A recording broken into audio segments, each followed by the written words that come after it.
করো তো আরে দারুণ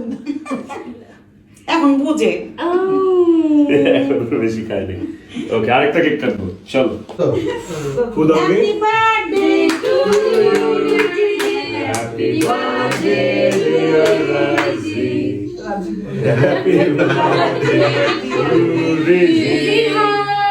জিরহানুল্লাহ ভাই আমি তো খাই দেই একটা কেক আমরা 3 জন কাটলাম আর একটা কেক আমরা সবাই মিলে কাটলাম এবং রিজিক কিন্তু কেক কাটতে কাটতে খুব এনজয় করছে কেকটাকে খুব মজা করে খাচ্ছিল খুব কিউট করে করতে করতে সো সুইট অফ হিম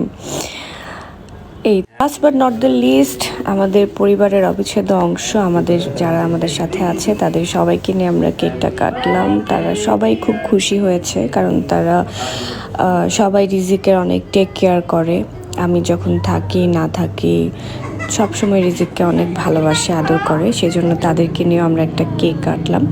আপনারা সবাই কিন্তু অবশ্যই রিজিকের জন্য অনেক অনেক দোয়া করবেন দেখতে দেখতে কিন্তু আমার ছানাটা 3 বছর